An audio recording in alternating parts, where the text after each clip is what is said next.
into day 2. Congrats. I won't talk quite as long this time since Freddy and his friends tend to become more active as the week progresses.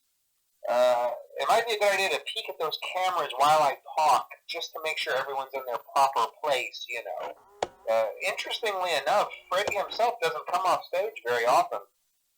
I've heard he becomes a lot more active in the dark, though, so hey, I guess that's one more reason not to run out of power, right? I also want to emphasize the importance of using your door lights.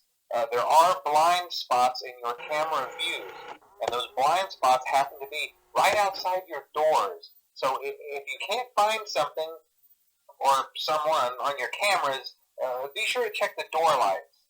You might only have a few seconds to react. Not that you would be in any danger, of course. I'm not implying that. Also, check on the curtain in Pirate Cove from time to time.